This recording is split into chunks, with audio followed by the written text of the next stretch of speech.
A giant in the pro-life movement has passed away, and we're here to talk about the legacy that he left behind. Welcome to Pro-Life Thinking, a podcast that trains you how to defend the pro-life position effectively and persuasively. I'm your host, Clinton Wilcox, and I'm joined by my co-host, Nathan Apodaca. How are you doing this morning, Nathan? Not too bad. Starting to dry out from all the rain we're getting. Oh, my bad. It's not morning, is it? I'm all kind of out of sorts. Eagle-eyed viewers may have noticed back when we did our discussion with Rebecca that I was not at my home. I was actually in New Mexico recording the podcast. And today, I am also not home. I happen to be in South Carolina. So visiting my friends Devin and Melissa and doing a little bit of a brief speaking tour for the week as well. So this actually marks the third state that I've recorded our podcast in. So maybe I'll shoot for all 50 one of these days. Today we have a special guest. We have Eric Scheidler, who is joining us. Eric Scheidler is the executive director of the Pro-Life Action League, founded in 1980 by his father, veteran pro-life leader Joe Scheidler. The league recruits, equips, and trains pro-life Americans to put their convictions into action at the grassroots level through peaceful, direct action. Under Eric's leadership, the league's headquarters city of Chicago has become ground zero for pro-life activism nationally. Eric, welcome to the show. So good to be with you. This episode will have the audio extracted and will make its way onto the audio-only podcast. But if you're watching the live broadcast and we'll be engaging in the live chat, I'll post the relevant comments and questions for our guest on the video screen. So today we're here to talk about the legacy of Joe Scheidler, who passed away on January 18th of this year at the age of 93 at his home in Chicago. Joe paved the way for pro-life activism, especially for people of future generations. And so with the sad news of his passing, we invited Eric onto the show to talk about what Joe has meant for the pro-life movement and the various ways in which he's actually paved the way for those of us to continue doing pro-life activism. But before we begin that discussion, the first question that I like to ask all of our guests, Eric, is just kind of an icebreaker question to get to know you a little bit. Why are you pro-life?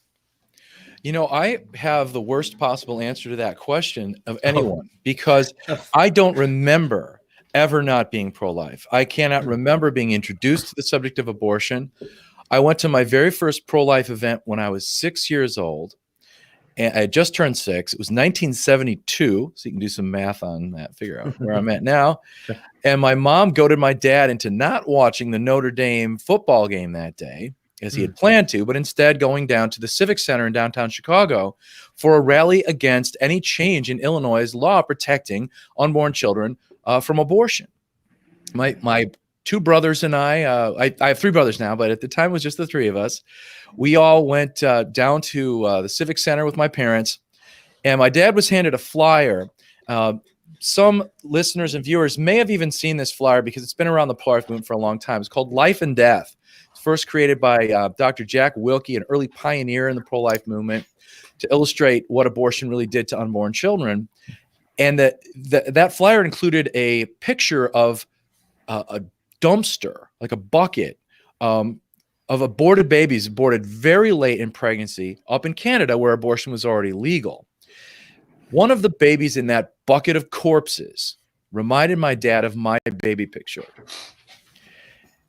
For some reason, he saw a connection there. And at that moment, abortion went from being, you know, a moral atrocity, something that no one ever thought about or talked about, and he had never really considered, other than as a horror you would try to turn away from. And it became for him instead something very, very personal. He recognized that his heart had been moved and that he had some kind of responsibility for this injustice. And so he began to research abortion. He started reading everything he could get his hands on, including books like Father Marx's book, The Death Peddlers, which was all about the efforts during the 1960s to try to change America's laws about abortion. And it wasn't, he didn't even know at this time that there was a court case that had been awaiting a ruling for quite some time. I think the oral arguments in Roe v. Wade were actually heard in 1972, perhaps even in 71. They sat on that case for a long time. He didn't even know it was coming. So when that case got handed down, obviously on January 22nd, 1973, and the news broke the next day, he was homesick with the flu. And saw the article in the newspaper about the Chicago Daily News about that ruling, and he couldn't believe it. He was absolutely devastated. And that's why I have no memory of becoming pro-life. I grew up inside of it. I can't tell you the first time that I saw an abortion victim photo, but I do remember being in my basement as a kid and watching film strips. There was film strips back then, you know, with the fan blowing, chunk. He would show film strips in the basement of abortion from a series of images that Jack Wilkie put together. So I always have to chuckle when people say that seeing abortion pictures is traumatizing for children, because the incredible healthy psychology that my brothers and sisters and I and all of my children and nieces and nephews have exhibited over the years would be a counter argument to that. I grew up looking at these pictures. I grew up being against abortion. Even when I was a hardened liberal atheist in my 20s, I was still against abortion. I didn't have really good reasons. I grasped and searched around for some sort of a grounding for an argument against abortion, but failing to find one because there is none. I finally had to look for a transcendent answer to that question. So I haven't answered your question, but I hope I have broken the ice and introduced people a little bit to both Joe and Eric Scheidler's life stories. Yeah, most definitely. So how much later, because you talked about being a liberal atheist and not being able to find a good argument for the pro-life position. Was it your journey to try and find a good argument for the pro-life position that ultimately led to you becoming a Christian? Well, you know, I think it's a little dangerous to try to figure out the chess moves that the Holy Spirit is working on at any given moment, or even in the past. But I will say that the search for an answer for why abortion is wrong was a major influence in my time of questioning, especially as I was away from the church for about 10 years. And during that time, I was really exploring moral truth and trying to find a foundation for why I should be a good husband, why I should be a faithful husband, why I should be an honest citizen, why I should treat other people with respect. And the abortion issue was always a very central one for me, and it kept pushing and pushing and pushing me to search deeper. There were other influences. I had an awakening on the effect of contraception on our attitudes towards sexuality, towards marital intimacy, towards the gift of life, and what that would mean for me. I encountered many good Christians as I was a college professor, writing teacher, and literature, and I noticed that somehow my Christian students were better students. You know what? My Muslim students, my Jewish students, my Hindu students were better students than my agnostic, atheist, or kind of lackadaisical Christian students. Students who had some kind of faith life, some sort of spiritual life, some sort of eyes on the transcendent. They wrote more interesting papers. They turned in their assignments on time more often. They were more attentive to the critique that I offered. There was just an openness there. And I thought, how puzzling that people who believe in mythology, that people who are deluded into religious faith are somehow brighter and smarter students. This didn't add up for me. And they seem to have a joy. They seem to have a peace about them, a purpose about them that attracted me. So there were a lot of different influences on my conversion, but the seeking of an answer for abortion, why it's right or why it's not right, was absolutely central to my journey. Yeah, you talked about the possibility of Roe v. Wade having been argued the year or even 2 years prior. I've been watching actually a lot of YouTube attorneys talk about the court process and what all goes on in that sort of thing. And based on what they tell me, it can actually take a long time for a judge or a jury to render their verdict. So it wouldn't surprise me if the oral arguments for Roe v. Wade had gone on for a couple of years before finally having a judgment rendered in January of 1973. Yeah, it was interesting timing. Anyone who's been to the March for Life has wondered why couldn't they have passed their ruling in May or something when all the cherry blossoms are out. Right. It wasn't to be. I think there's some providence there, like there is in so many ways. I think the fact that we show up in Washington, D.C. to march in the middle of blizzards and all that, I think that says a lot about the movement. Right. Yeah, we're definitely care enough about unborn babies to be out there in the cold of winter to march and make our voices known about this atrocity that's been going on. So So Joe was the founder of Pro-Life Action League. That's correct? That's right. Okay, so could you explain a little bit about what Pro-Life Action League was founded to do? What's sort of its niche here in the pro-life movement? And so let me back up a little bit. So in 1973, after Roe versus Wade was handed down, my dad became obsessed with the abortion issue and the injustice of it. Started going to meetings and trying to organize things. He was frustrated by the lack of interest by the church, and the media weren't really telling the story true. I mean, from day one, literally from day one, most of the media has been lying about Roe v. Wade. The Chicago Daily News actually got it right. Roe v. Wade and its companion case, Doe v. Bolton, stripped away every legal protection for unborn children through all of pregnancy. The news that day was, abortion's a limited way allowed in the first trimester. It wasn't true. So anyway, my father became obsessed with the issue, so much so that his boss at Sells Seabolt, this prestigious advertising firm where he was an account executive, pulled him aside. They were both, very serious Catholics, and I think he might have even his boss might have even gone to Notre Dame as well, as which my dad did. He said, "Joe, I can tell that your mind's not on your work. Clearly, this issue is important to you. We'd like to put you on a leave of absence so that you have insurance coverage." Because my mom was pregnant with my first baby sister at that time. And I really think that you should dedicate yourself to this. This is clear. You're a great PR guy. You've got great skills. You're being called to bring these skills to the pro-life movement, maybe, or the right to life movement, as it was known then.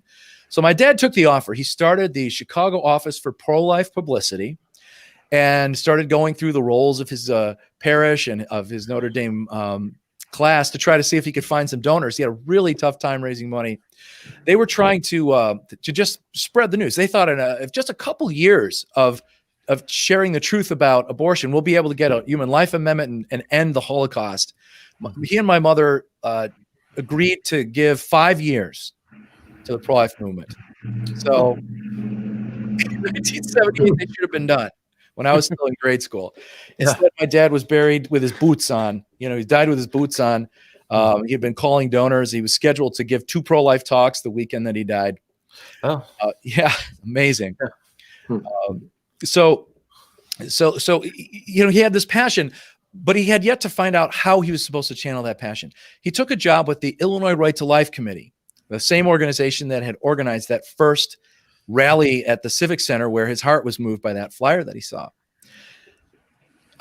It was a part-time position. He quickly turned it into a full-time position because he was doing so much work and was able to bring so much attention and raise so much money for the organization. However, his methods were aggressive. He felt that it was critical to speak truth to power, as we say, to confront the American people with the injustice of abortion, to confront the abortion industry, to go after the politicians. And, well, he was fired. He was eventually, after several years, he was fired by Illinois Right to Life. They don't like to. Illinois Right to Life is a great group, and they're still around. And they sometimes get a little peeved when I mention that they fired Joe Scheidler, but they did. He started another organization called Friends for Life, and it had some of the same problems, infighting and disagreements, and it just wasn't working out. So finally, in 1980, he founded the Pro-Life Action League with the smallest board possible under IRS rules, comprising himself, my mother, and a very close associate of theirs, Rosie Stokes, who was a volunteer on the streets. With that small board, they were able to do the kind of work my dad wanted to do. And so the mission of the pro-life movement is to empower and equip regular people. Anyone listening to this podcast, watching this podcast, that's the kind of person my dad wanted to reach. As I mentioned, he was disappointed when he went to the church. He even had a priest say to him, "Look, Joe, if you're looking for quick change in the church and people to mobilize, you're looking in the wrong place. You're better off doing it on your own." He was disappointed by the politicians. I mean, think of people like Bill Clinton and Al Gore and Jesse Jackson and Ted Kennedy, who reversed their pro-life positions. Dick Durbin, notoriously pro-abortion Illinois senator, once spoke at the March for Life in Springfield, when he was a state legislator here in Illinois. So he was constantly being disappointed by the media, who couldn't even spell his name right until the last couple of years. Yeah. But he was never, ever disappointed by the regular people who say, "God's calling me, Joe. What do I do? What do I do?" And he kept getting asked this question, "What do I do?" So he wrote a book. I'm going to grab it real quick. Okay. Yeah, sure. He wrote this book, Closed: 99 Ways to Stop Abortion. So it's his first book. Every chapter in here is a specific thing you can do. Get pro-life books into the public libraries. Expose the abortionist lies. Countercharge for false arrest. Get your information into programs, greetings, flyers, and just tons of practical things you could do. Tiny little chapters, and it became the manual for pro-life activism. So people started to do pickets and sit-ins and do sidewalk counseling and write letters to the editor and visit the city council and all these different things inspired by this book. But they weren't the only ones inspired by this book, Closed, 99 Ways to Stop Abortion. The abortion industry was also inspired by that book to sue him and the network of pro-life activists that he'd been building under the name of the Pro-Life Action Network. So in 1986, a lawsuit was filed. This book came out in, I believe, 85 originally. A lawsuit was filed, Now versus Scheidler, National Organization for Women versus Scheidler, which ended up becoming the longest running case in U.S. federal court history. Oh, wow. The only case ever to visit the Supreme Court 3 separate times, and one in which he was ultimately vindicated by the U.S. Supreme Court in a unanimous 8-0 ruling in 2006. So incredible adventure. But his passion was putting regular people to work. He had marched with Martin Luther King. In fact, he died on Martin Luther King Day. I think that's significant. Yeah. This was 1965. He led a group of students from Mundelein College, a girls' college in Chicago, which he was a teacher, to visit Selma and march from Selma to Montgomery with Dr. King. He had some incredible adventures when he was out there. You know, he had to be protected by a couple of local good guys who could see that he was getting in trouble with some of the good old boys one time when he was walking around town alone. But he saw the power of regular people taking responsibility for addressing an injustice in their time. In those days, it was racial injustice. It was the civil rights movement. And he saw what regular people's witness could do. And he wanted to bring that same energy to the pro-life movement. He wasn't content to wait for the politicians to pass the right law, or the courts to uphold that law, or the media to tell the truth, or the states to pass an amendment protecting human life. He wanted to get to work right now. As he always used to say, for the baby that's saved by abortion, because the mom saw a picture on the roadway, or a sidewalk counselor reached out and offered help, or they saw an ad in the paper. For that child whose mother chose not to have an abortion, Roe v. Wade has been overturned. And that was what inspired him. And that's what the Pro-Life Action League is all about. Well, great. Yeah, actually, before our discussion here, Nathan and I were actually talking a bit about the books that Joe had written. I'd like to get back to that one in just a moment. A question I had before that is, Joe has earned the nickname the Godfather of pro-life activism. What was it that he did that specifically caused him for people to start referring to him like that? Well, I think it was first of all, the book. I mean, that was a big part of it. He was the guy who put it all together, all these different things that people were doing, because he would hear about somebody using a technique and he'd start to do it and then he'd write about it. But beyond that, you know, part of that moniker comes from his sort of physical self. I mean, he was a tall man. He always wore a beard. He often was seen around town with a fedora. He would wear suits, a white suit in the summer and a black suit in the winter. He almost never wore a pair of shorts my entire life. And when he did, he always wore black socks with it up to his knees. Dad socks, just classic. Right. So it was partly just his image. I mean, he had this image of, the Godfather, kind of a thing. Right.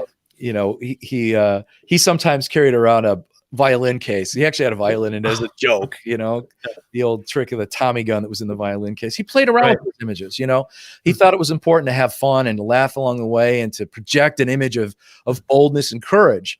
But even more important than any of that was the fact that he really took people under his wing. And visiting with people at his wake, I got to learn how intimately he had worked with different leaders around the country. A young man named, he's not even that young anymore, Keith Mason, who used to be with Personhood USA and now is with the Jerome Lejeune Foundation fighting for the rights of disabled children.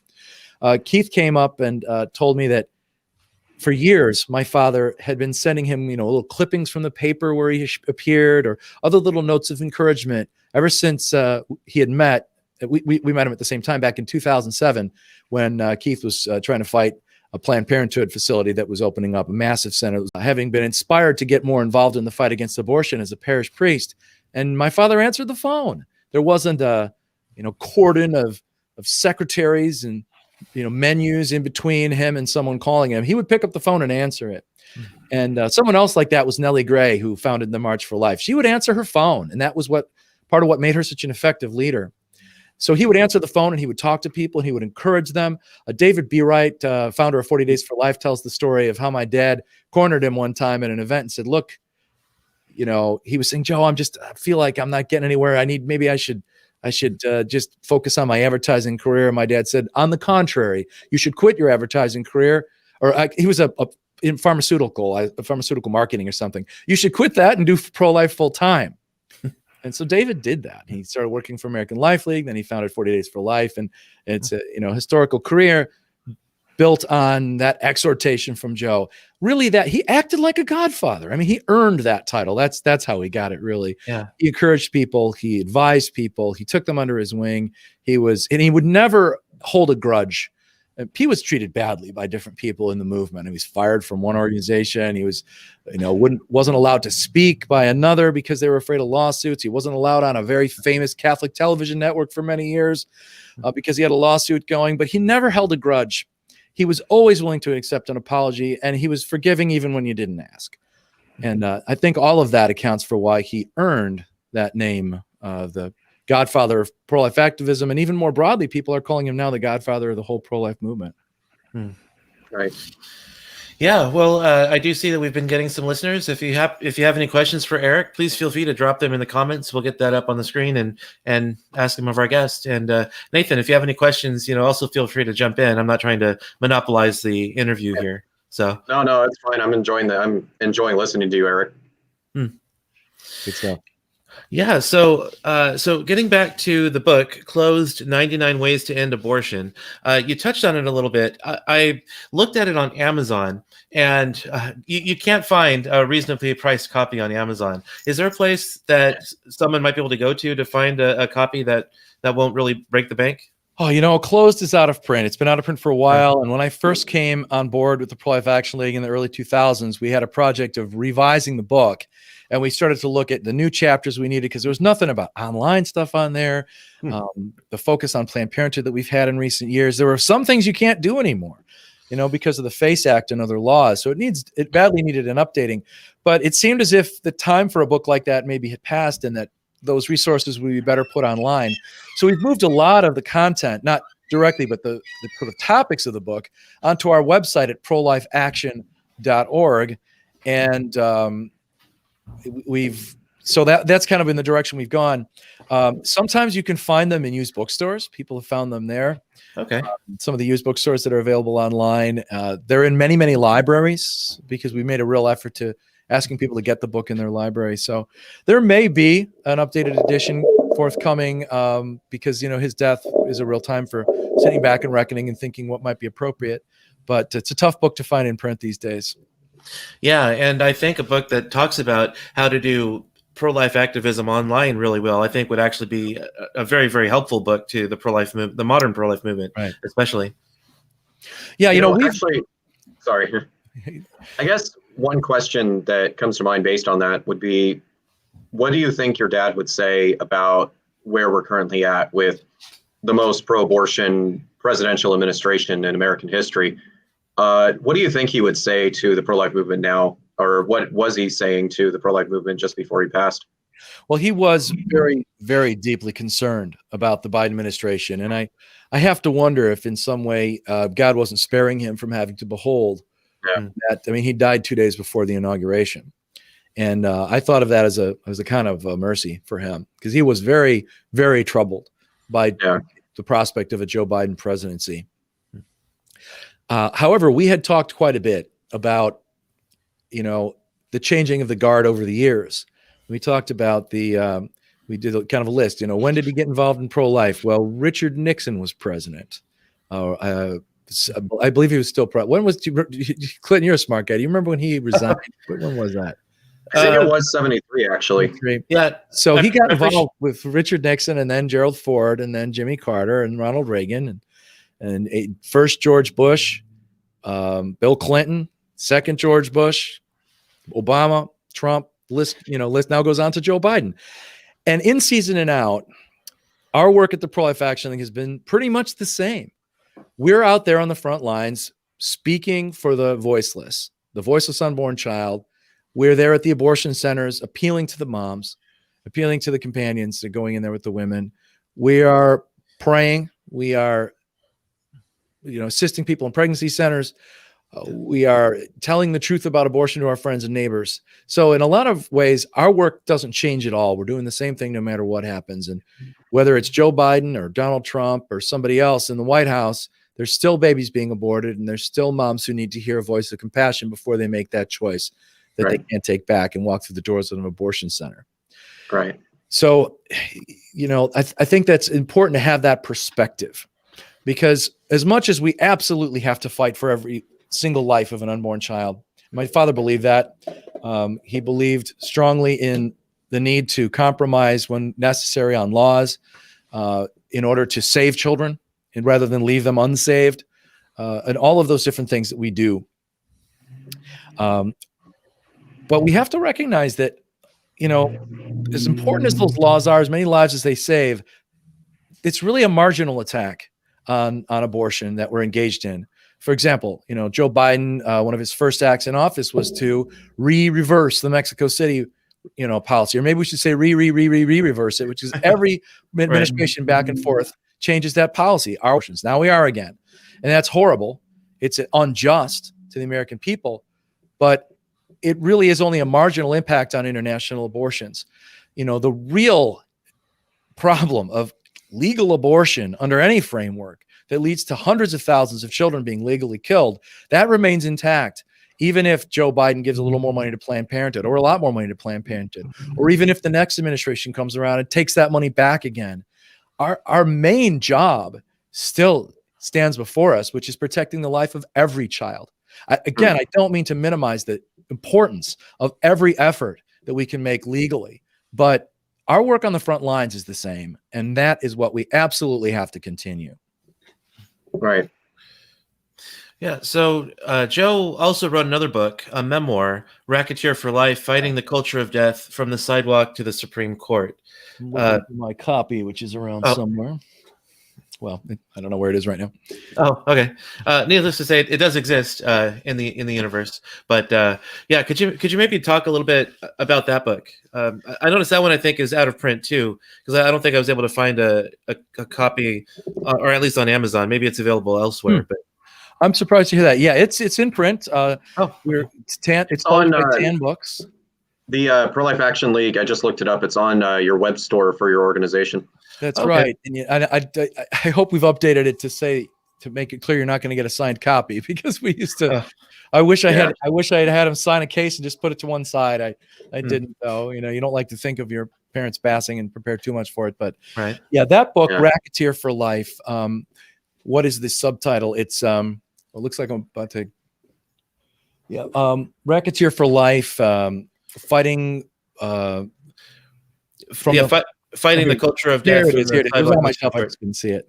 Oh, okay. Racketeer for Life, fighting the culture of death from the sidewalk to the Supreme Court.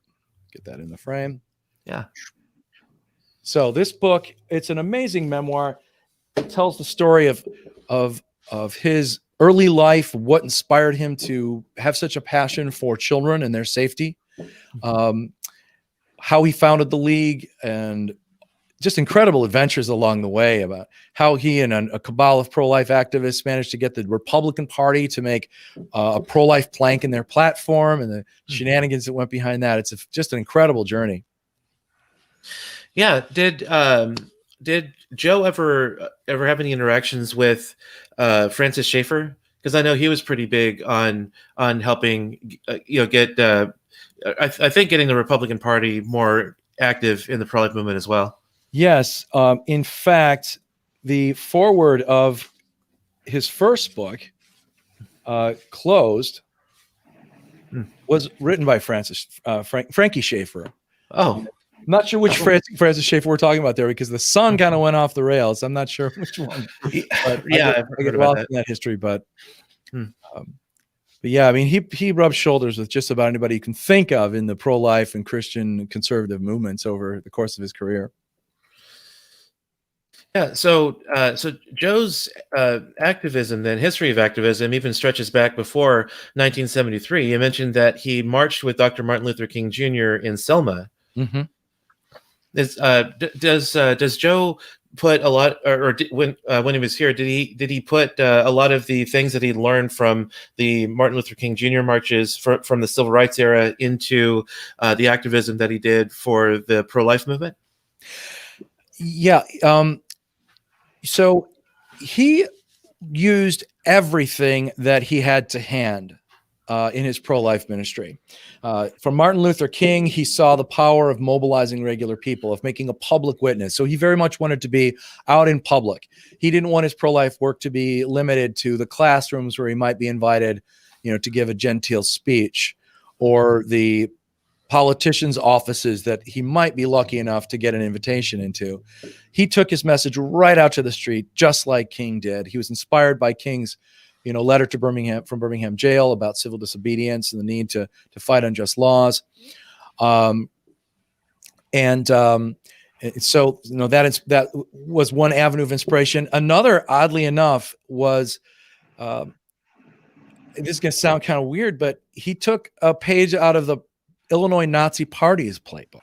Oh, when my father worked for a short time for about 4 or 5 years for the city of Chicago Public Relations Department. And at one point, his boss said, "Look, there's this Illinois Nazi Party hotline people can call up and get a message, anti-Semitic message or whatever every day, and let's shut them down. We shouldn't allow these Nazis to be sharing their message." Well, my dad looked into it and saw what he could do to shut them down, and found out that, in fact, under the law, you couldn't. To this day, you can talk about anything you want to over the phone. A little harder on Facebook or Twitter, as some of us pro-lifers are finding out sometimes. But when he started when he started with Illinois Rights Life, it might have even been before that, he decided to use the same trick of a call-in hotline, and that he was running that hotline up until the week he died. Writing, putting out a message, and originally it was every day. Eventually, he went to a different schedule as the internet came around and people were able to get information other ways. But for many years, that thing was ringing off the hook all day long as pro-lifers from around the country called Joe Scheidler's hotline every day to find out what was hot, what they needed to know about, what they should be thinking about, what actions were taking place, where they needed to be in order to participate in a protest. So that was another one of the, tricks that he learned from a funny source and made great use of. So he was willing to use any tool or trick that he could find to try to fight for the lives of unborn children. Yeah, even though we obviously wouldn't agree with with what the Nazi Party would stand for, sometimes you can actually learn some good tricks to help adjust the views of society from the playbooks of other movements that you might not agree with. So I think that's very strategic. We have to look at their playbook. And there's times that I've seen Planned Parenthood borrowing stuff from us, and I've been like, there you go. They looked at my website and they put up their thing. On the issue of the Nazis, there's a story in Racketeer for Life that I think is especially sort of meaningful these days. This is a story from before my father was born, I believe. In Hartford City, Indiana, the local Ku Klux Klan was organizing, and they were not only a racist organization, they were also an anti-Catholic, an anti-Semitic organization. And at one point, my grandfather Scheidler, and his father-in-law, Grandpa Pursley, got together to foil the KKK in Hartford City. They found out that the list of KKK members, which nobody knew because they always wore those big robes, right? Sometimes they could recognize some of the shoes that they saw, but they knew that the barber in town had the list of members of the KKK. So Grandpa Pursley went to get a haircut, and Grandpa Scheidler, who was at that time a young married man, his early 20s, snuck into the back of the barbershop and hid out there until it closed, and then rifled around and found the list of KKK members in the barbershop. And then they confronted the barber and said, "We're going to publish this list of KKK members' names in the newspaper if you don't disband." And they decided to disband the KKK rather than be exposed to the light of day. Wow. So there again, another technique to be used. My father has many exciting stories of sneaking into things. National Abortion Federation meetings, for example. Oh, wow. Before David Daleiden never thought of it. Before David Daleiden was born, my dad was sneaking into National Abortion Federation meetings and finding out what they were up to and what they were saying about us and what their plans were going to be. Yeah. One other thing I did come across as I was doing some research for our discussion today is that Joe actually retrieved fetal remains from garbage dumpsters in the back of a vital med pathology laboratory in Chicago and stored them respectfully until a proper burial could be given to them. That's right. That story is an amazing one. And I want to recommend another book about that by Monica Miller, Monica Emiliano Miller, who is a veteran pro-life activist, worked very closely with my dad from her college days back in the 70s. She tells the story in her book, Abandoned, about recovering these bodies and having them filling up her apartment in Milwaukee as she was trying to find bishops who would be willing to bury them, an ordeal of many years. At one point, these corpses were stored in the playhouse that my dad built for my sisters in our backyard because there was nowhere else to put them at the time, and they needed to go somewhere during the winter. So it was a incredible time when abortion facilities would simply throw the corpses of babies into dumpsters.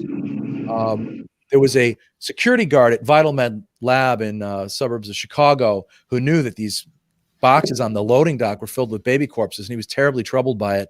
And he contacted a local pregnancy center that reached out to, in turn, my father. They organized a raid, a midnight raid on this loading dock and effectively stole these bodies. In fact, they were sued by the abortion clinics for stealing property out of one of the dumpsters of an abortion facility. They won that case because you threw it away. It's not yours anymore. You clearly did not intend to keep it as property.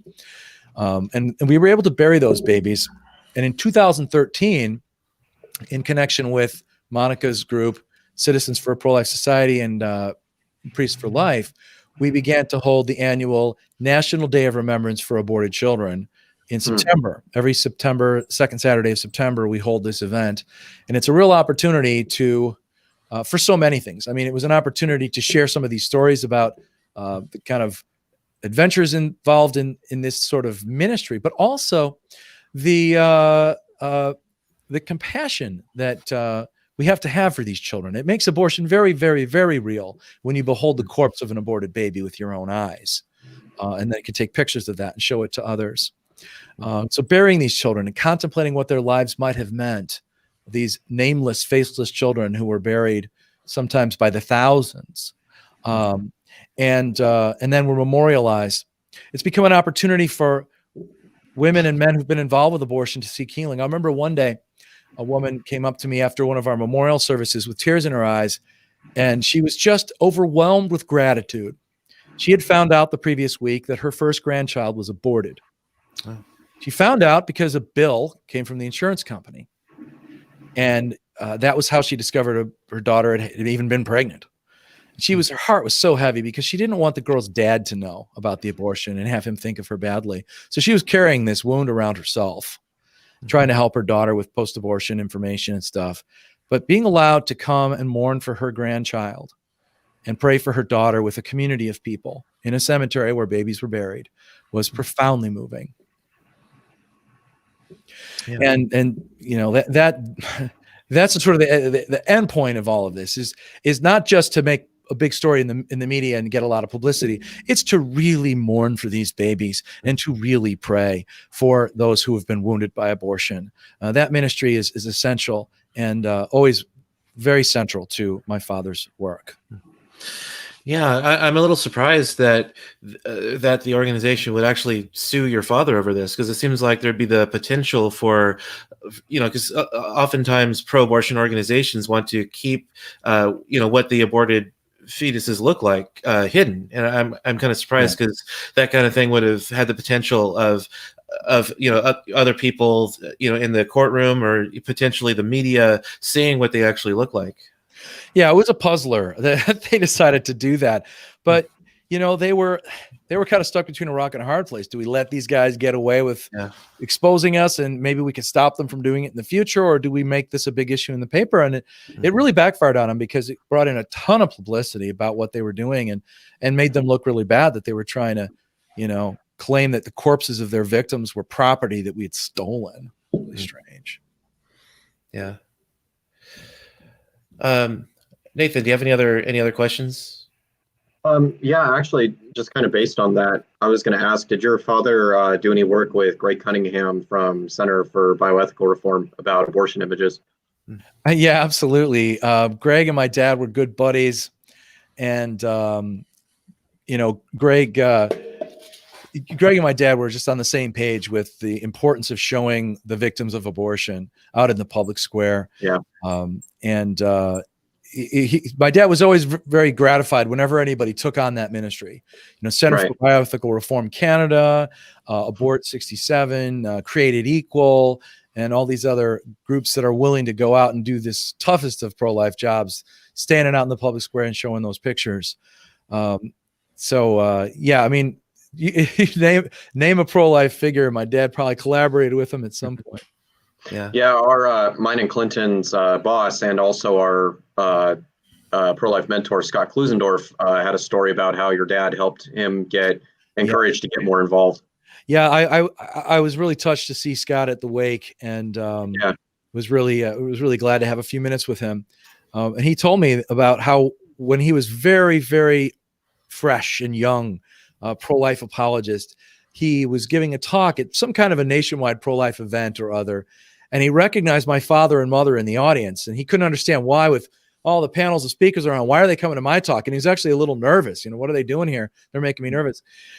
After the talk, my dad came up to him and said, "You're really great. This is amazing. You need to do this more. This is fantastic stuff." So much encouragement. He loved to see somebody who was good at this, because honestly, my father he never felt like he'd done enough. He never did. He was up to his dying day. He was, didn't feel like he'd done enough, given how evil abortion is. And the fact that other people would do things that were effective, a guy like Scott Klusendorf coming along and being so good at explaining what's wrong with abortion to people who are coming from a completely different place ideologically, just warmed his heart. He thought, "Oh, I'm no good at that, but boy, this guy sure is." And I love hearing those stories. I feel like one of the great blessings of this past couple of weeks since he passed away has been finding out more about the way that my dad mentored people like Scott. Yeah, and actually, when I first started in this, when I first started in the pro-life movement, is when I had a Students for Life club at my college, and I got connected with Greg Cunningham at Center for Bioethical Reform, and he encouraged me. He goes, "You're going to be doing this on your own, but be bold, get people talking about this issue." And that, I guess, goes all the way back to your dad and how he was encouraging people to do that. Yeah, there's an ethos in the movement, and I feel like the Pro-Life Action League really has sought to live by my father's, determination never to hold a grudge and always to get along with everybody, and I've tried to do the same. I mean, to this day there's rivalries in the movement. People don't like each other, and this guy doesn't approve of that guy's method or whatever. And it's not my instinct. I'm more my mother in that way. My mother's a little more willing to write people off. I don't want to make her sound bad. I mean, she's a great lady, but she's a little more irascible. My dad, he just was incapable of holding a grudge. And he taught me a lot about that. He made me a much better pro-lifer than even I could have been, Yeah. Go ahead and get any other questions you have, Nathan, out, because I have one more question for Eric and a couple things to read before we sign off here. Yeah, I guess just one other question I'm a little bit curious because I'm looking on the website for Pro-Life Action League about sidewalk counseling because I've recently started sidewalk counseling myself. What are your recommendations on that for somebody who's wanting to get more involved? Like, what do you recommend as a game plan for them, and what do you recommend for how to go about that? Well, sidewalk counseling was always the number one pro-life action that you can do, and that the Pro-Life Action League advocated for. Sidewalk counseling is chapter 1 of Closed for a reason, because he thought that really was the most important thing that we could do, to be there offering assistance at the abortion facilities. For someone trying to get trained in sidewalk counseling now, the Pro-Life Action League has some resources on that. We have some things on our YouTube channel, some training manuals and videos and things like that. But probably the best thing that a new sidewalk counselor can do is to shadow an experienced sidewalk counselor. Spend time with somebody who's been at it for a while, who's not gotten burnt out, and who has had some success. Beyond that, there are some other organizations out there. There's the group Sidewalk Advocates for Life, run by Lauren Musica. I'm one of their on their board of advisors. They do really great work and have wonderful training materials. The group Equal Rights Institute, founded by Josh Brom. They also have a master course, they call it, in sidewalk counseling, a video series. Yeah, I've taken that class. Yeah, so there are resources available for learning, but talking to counselors who have experience, especially experience at the abortion facility you want to counsel at, that's especially helpful, because every abortion facility is different. You know, what are the police like in this district? Where are the property lines at this building? What do the businesses next door think about it? What kind of trouble are you going to have with passersby here? When does the abortionist show up? These are all very practical questions that you can learn from those who are experienced with sidewalk counseling at the facility that you're interested in counseling at. As far as like the business of counseling itself, I can offer some tips, but I have to confess that much like my dad, I'm an awful sidewalk counselor. I don't think I'm particularly called to that particular ministry for whatever reason, though I do it. I do make my attempt. I've got my regular times that I go out. But some of the tips that I would give from my experience watching others and being out there myself, really try to put the focus on the woman and her worries. We make a mistake if we try to put the focus on the baby. The woman has psychologically disconnected from the child by the time she arrives at the abortion facility. She does not think of it as a baby because she can't. She thinks of this as a baby, then what she's about to do is killing someone. And so she's been screwing herself up to come out to the abortion facility. We don't know if she's there because she's an immoral person who sleeps around and just doesn't give one damn, and this is her 13th abortion. Or if she was abused by a step uncle or something and is desperate to get out from under whatever horrible situation she's in. She's been threatened with being kicked out of her home by her husband. This is her 6th child, and they're struggling to make ends meet. We don't know anything about her or how she's thinking about this. But what we do know is that she doesn't want to be there. Almost no woman wants to be in an abortion facility. And so we have to appeal to her where she's at. Worried, frightened, scared. We have to talk in such a way that she's willing to listen. You know, crying out over a bullhorn about not murdering your baby is a way to guarantee she will run in through the doors of the abortion facility. And I've seen it. We have a group, you guys I'm sure are familiar with the knuckleheads at the Abolish Human Abortion group. I don't even like to talk about them publicly because they get off on it. They love the controversy. But, you know, I've seen their bullhorns and I'm on board with showing the victims of abortion, but not standing right next to where we're trying to counsel women. I've seen the women pick up the pace and run into the abortion facility because of the anti-abortionists who are behaving so badly. We have to be willing to meet the women where they're at.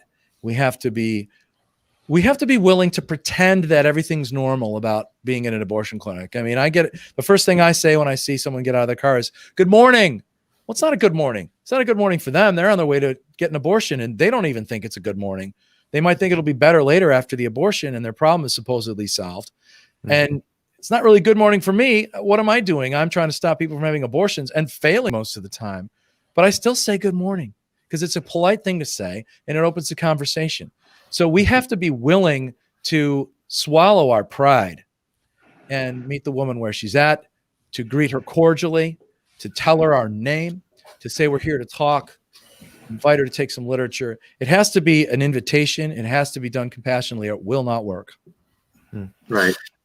Yeah. And that's what we found at ours. I Sidewalk counsel at a couple of local clinics, and that's what we have found is that when we talk to people and we say, hey, good morning, we're sorry if this is a hard day for you, that's what gets people to stop, and they're going, oh, you guys aren't out here being cruel. You aren't out here being jerks. You actually genuinely care about me as a person. Mm-hmm. And we've had some really meaningful conversations with people over that. That's right. We always have to be willing to let God open doors for us. And we can't do that if we're trying to, bulldoze through with our own methods. Yeah, I've actually written quite a bit on abolish human abortion, their philosophy and flawed views of theology and things like that. And LTI is pretty much on the same page. We don't like to talk about them publicly because they really do thrive on the controversy, as you say. And Josh Brahm is actually my very first pro-life mentor. And I've actually been trying to get Jacob Nels on our program to talk more extensively about sidewalk counseling. So as soon as we can work out a date for that, that's something we'll definitely have coming up. So for those who listen to our program, keep an eye out for that, because I'm not a sidewalk counselor. I know Nathan's done a bit of it, but I'm more of like the academic philosophy type, and sidewalk counseling just is not my strength. So I really want to get Jacob on here to talk about the sidewalk counseling, because I know he has a wealth of information that he'll be able to bring. And he's one of the best experts on that issue. I've learned a lot from him, and I'm kind of with Clinton on that. I focus more on a lot of the philosophy and understanding the arguments for abortion, but it was a very unique experience getting out there and getting boots on the ground in that manner. I mean, I used to do activism on my own campus, but this was an entirely different step. And like you said, having to change that mentality to say, hey, we're here to help the woman who's going in there right now. And I remember one time when I was a kid, I was at a protest in Chicago, American Women's Medical Center. It's still there, doing abortions. It's such a shabby old abortion facility that the phone number on their marquee doesn't even have the area code on it. Oh. And it says, pregnancy services coming soon. It's been saying that for like 30 years. Just to make it seem like they care about birthing babies sometimes. Mm-hmm. Well, we were out there at a picket, and I cried out to a woman who was going inside something like, "Hell, baby murderer," or something like that. And my dad pulled me aside. He said, "Eric, we never talk to women going into abortion clinics like this. We have to reach out to them kindly. They're going to run away if we scream at them. So we just can't do that." Mm-hmm. And I took that lesson to heart. And looking back on it now, I'm very grateful. As a kid, I'm sure I felt embarrassed and like, why is my dad coming down on me? But I'm grateful that he shared that with me, not only because it was a lesson that I needed to learn, but it also showed me who he was and the attitude that he brought to this kind of pro-life outreach. And it's an approach I would like to share with the whole movement. Yeah. Yeah. Well, before I get to my final question for you, Eric, I do have a couple of things I'd like to read. I found a couple of pro-life leaders on Facebook had posted a tribute on their Facebook wall about Joe Scheidler, and I thought it might be appropriate to read a couple of those. And I got their permission to share it. This first one is from Scott Glusendorf. He says, "This one stings. A true hero, Joe Scheidler, founder of the Pro-Life Action League, died today at 93. Joe devoted his life to direct action, saving children, and exposing the reality of abortion. Francis Schaeffer sang his praises in the 80s, and for good reason. He personally shut down dozens of abortion clinics and presented the visual reality of abortion to millions during his life's work. He was a giant to me. And he was a humble giant. In 1993, when I was a nobody just getting started in pro-life work, Joe sat in on one of my workshop talks at a pro-life conference at Biola University. I was floored that he would do that when there were bigger names to hear during that same time slot. He pulled me aside.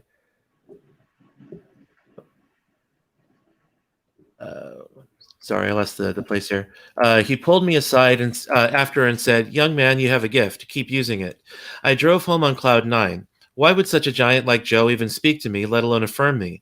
I thought that maybe, just maybe, I could make a difference. From that point forward, he stayed in touch and always treated me like a co-equal, though I never did, and never will, accomplish what he did for the unborn.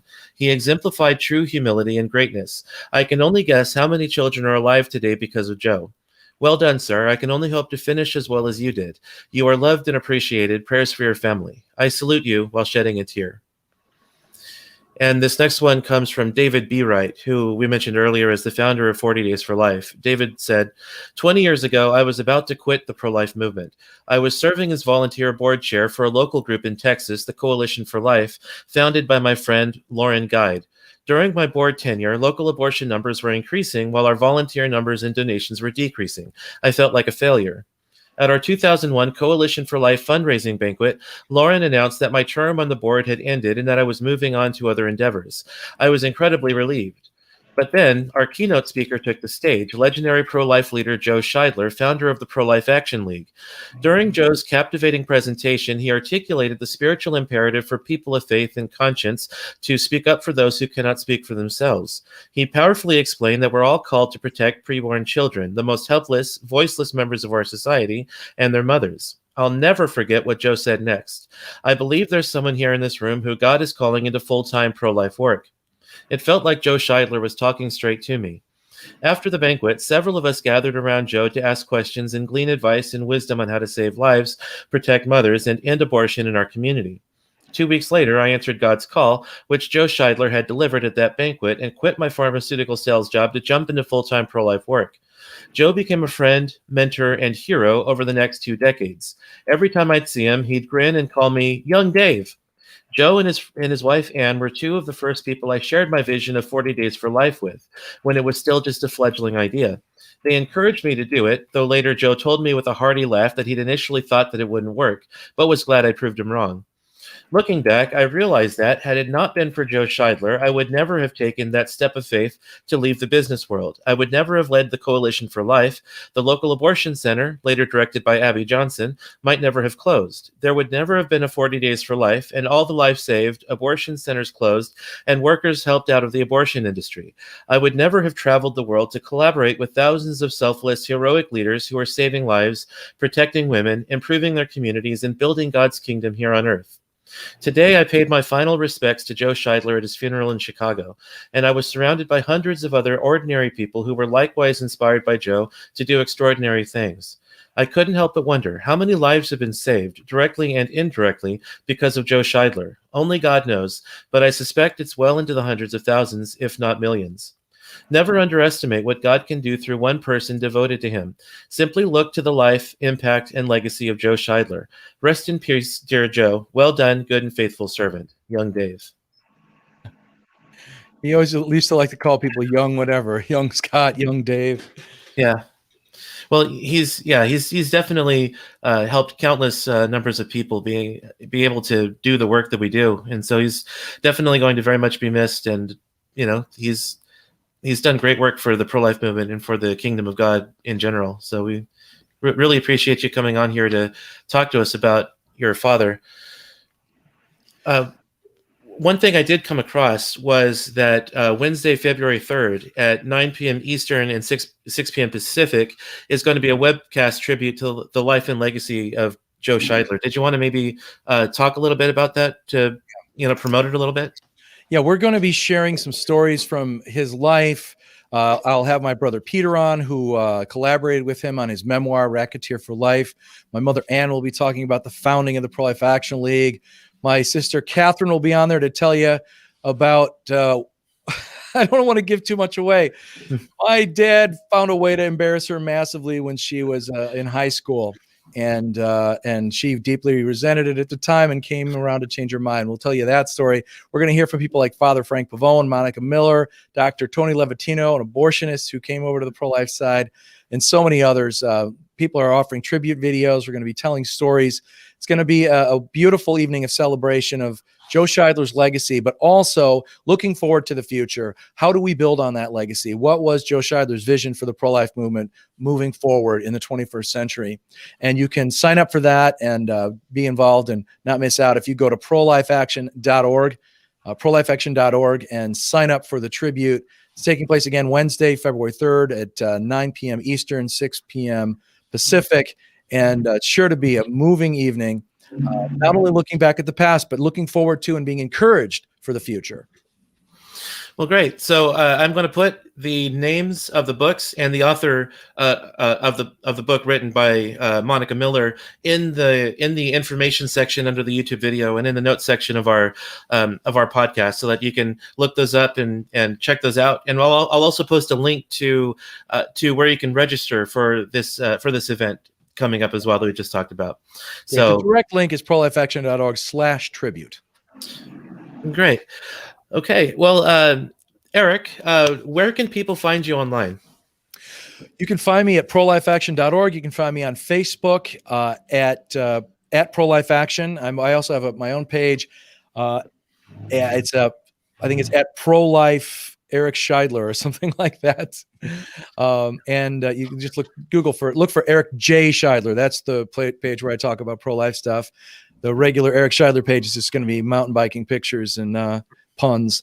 But yeah, you can find me there. I'm on Twitter a little tiny bit. Our Pro-Life Action channel is more active than I am personally on Twitter, but you can find us there as well. Yeah, ever since I became Facebook friends with Scott Glusendorf, Kevin Bywater, and the late Mike Adams, I've really had to step up my pun game. Yeah. Oh man, it's tough. It's tough. Yeah. Scott is also a great trainer in the art of punnery. Yeah, I've seen That's true. I've seen that firsthand. Yeah. Well, Eric, thank you again for coming on here and talking to us about your dad. Thanks for the opportunity. It's always, it's tough to lose a father, but it's been incredibly enriching for me to be able to share his story and learn so much more about him myself. I feel like I know him better now than I did 2 weeks ago. Yeah. And so those of you who are religious, please join us in keeping the Scheidlers and their friends and colleagues in prayer as well during this difficult time. Thank you. So, Eric, if you just stick around for a few minutes, we can say our official goodbyes after we end the broadcast here. But I'll go ahead and draw our interview to a close. If you enjoyed this discussion and would like to get the word out about Joe Scheidler and the legacy he's left and the work that he's done, please share this discussion around social media wherever you frequent, Facebook, Twitter, wherever. You can also rate and review us on our Facebook page, on iTunes, and I believe Blog Talk Radio has a way to rate and review us as well. And if you're new to our YouTube channel, please give this video a like, because it feeds the algorithm, and please subscribe to our YouTube channel and hit the notification bell so that you can always be notified of our upcoming discussions and whenever we have a new video that's been posted. And if you'd like to help see this podcast grow, again, this podcast will always remain free. We never want to put any of the information we have behind a paywall. But if you'd like to help keep this podcast free and would like to help us become the best podcast we can be, you can either help us with financial support by going to the LTI website, prolifetraining.com, and clicking on donate on the menu at the top. Make sure you put my name in the note section so LTI knows to put the money that you donate into my account. You can give a one-time gift or a monthly gift. And the benefit of donating through LTI is that donations are tax deductible. An alternate way that you can give financially is through Patreon. We've started a Patreon for the podcast. You can go to patreon.com/prolifethinking. And you can become a financial supporter.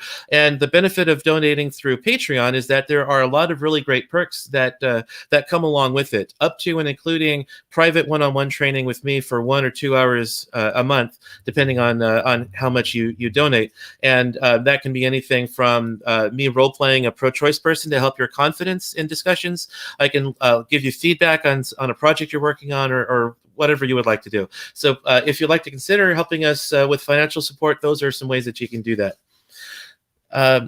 So we're still working on some upcoming guests, and we'll keep you updated on those as soon as we get those booked. Find us on our Facebook page, find us on MeWe, and you'll be able to keep updated with everything that's going on with the Pro-Life Thinking podcast and YouTube broadcast. So once again, on behalf of the Pro-Life Thinking podcast, I'd like to thank you for joining us, and we'll see you next time.